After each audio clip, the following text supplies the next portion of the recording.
What's happening, folks? Back with another reaction, back with some more Grace Jones, and we're going back to her 1982 album, Living My Life. Shout out to Mark once again. And the penultimate tune, or the second to last track, is Inspiration. It's a straightforward concept. I feel like inspiration comes in many forms, and it facilitates or precipitates a wide range of actions, and that can include actions that are destructive or deleterious to others. So inspiration sounds like a good thing on the surface, but knowing at least a little bit about Grace's songwriting or the songs that she's included in the albums that I've heard, which admittedly is only a second one now, but yeah, I wonder if it will be as glowing and positive as it would seem based on the word alone. So let's see what I can pick up on a first listen. This is Grace Jones, the track is Inspiration, and it's the penultimate tune on her 1982 album, Living My Life.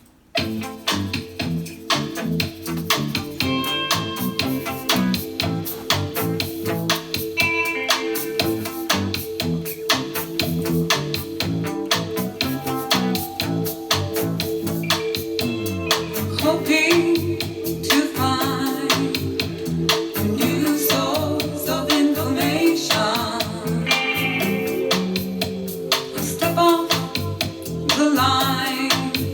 I've been searching for some inspiration. Thing I wrote off as fall, came true. Another gift of mine.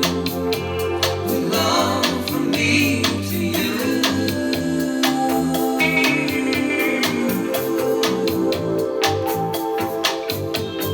Don't be intimidated.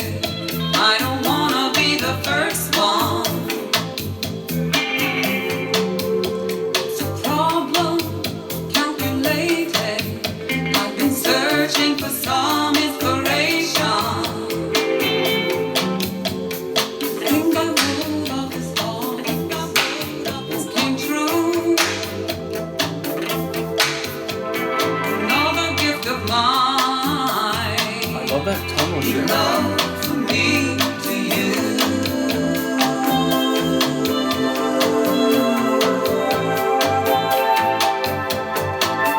Stopping now, I've been killing myself, winning myself, get back over the day.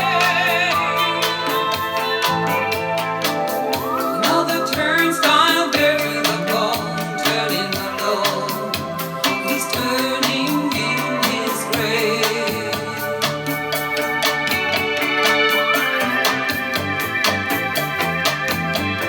Ghostly theremin.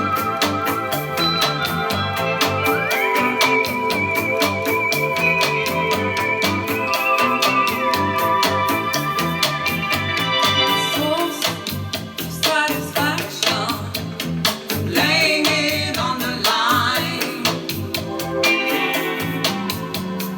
You could be the one to. I've been searching for some inspiration.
15 seconds before that, I thought for a moment it was fading, and then I dismissed that notion, and then sure enough, it was very gradually fading, which, as far as fade-outs go, I do think that's the best approach.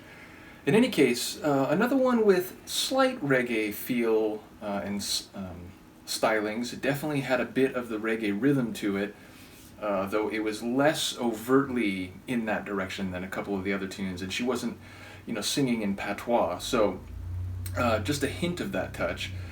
And it did have sort of a, I don't know, not like a cowboy movie score, but it had a bit of this plodding along, almost like riding a horse type of rhythm, and the overall feel was like something you would see in a traveling scene in a movie, or at least that's the pacing and the rhythm of the track. That's how it hit me.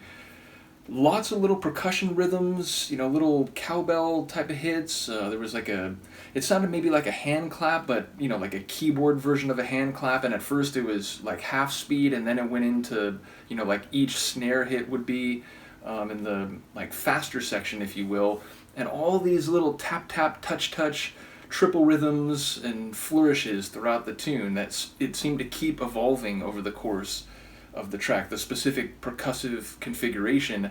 Also that ghostly theremin type of melody, which at first it came in sort of subtly, and then it felt like it became more of a central part of the sonic tapestry as it went along.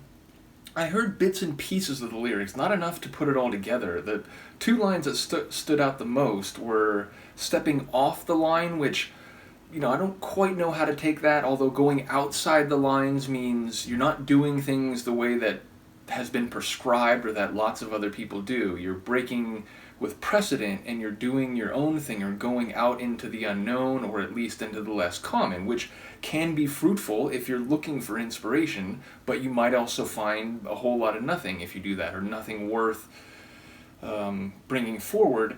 And then laying it all on the line, which obviously that is in some ways seemingly an opposite usage of the concept of a line, but in colloquial speech typically means taking a big risk, which again, if you're going out into your own area and trying something new, you are taking a bit of a risk because you're not doing what has been established as the standard or a formula that is seen to be desirable.